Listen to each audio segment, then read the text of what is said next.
Азыгалиев Нурланбек Асанбековичке берилет. Рахмат, Нурбек.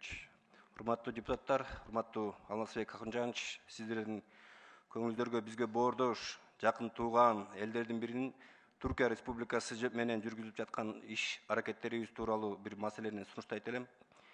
Эки мамлекеттин ортосундагы мамилелер жакшырды десек жаңылышпайбыз, анткени товар жүгүртүүбүз 2021 жылы буюрса 412,2 миллион АКШ доллары түзүп, Садыр Нуркожоевичтин 2021 жылы Түркия сапарында эки президенттин арасында 1 миллиард долларга чейин товар жүгүртүүбүздү көтөрөбүз деген бир мерчемделген да. Анан кийин түз инвестициялар боюнча көлөмдөрү да өсүүдө. Статистика маалыматына ылайык 2021 жылдын 9 айында 80 миллион 292 миң АКШ долларын түзүптүр. Социалдык жактан мамлекеттик аралык келишимге ылайык Түркияда эмгектенген камсыздоо төлөмдөрүн төлөгөн биздин жарандарыбыз пенсияларын Түрк мамлекетинде же Кыргызстанга алган укуктуу. Түркия Республикасынын миграция кызматынын маалыматтарына таянсак, Түркияда 25-тен 30 миңге чейин биздин жарандар жашайт экен. Алардын кээ бирөө студент болсо, кээ бирөлөр болсо ошол жерде туруктуу бизнес кылышат. Өкмөттөр аралык комиссиясы тууралуу өткөн жылдын 10 сентябрында Кыргыз-Түрк өкмөттүк аралык комиссиясынын 10 отуруму болгон.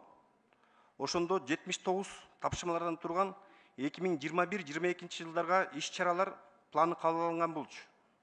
Аталган иш-чаралар планында соода, бажы, региондорду өнүктүрүү, өнөр жай, энергетика, айыл чарба, транспорт, маданият, туризм, өзгөчө кырдаалдар жана билим берүү тармактарында кызматташууларды бекемдөөгө багытталган тапшырмалар берилген. Иш-чаралар тизмесинде квалификациялар жогорулатуу, илимий изилдөө, тажрыйба алмашуу, техникалык жактан колдоо, лабораторияларды сертификациялоо жана жаңы технологияларды таратуу жана ушул сыяктуу бизге абдан керек болуп турган иш-чаралар мерчемделген.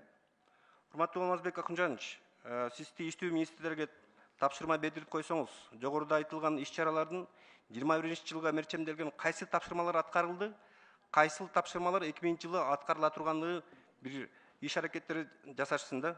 Аталган иш-чаралардын 34 тапшырмасы былтыр 2021 жылда пландалган пландан көчүрүлүптүр.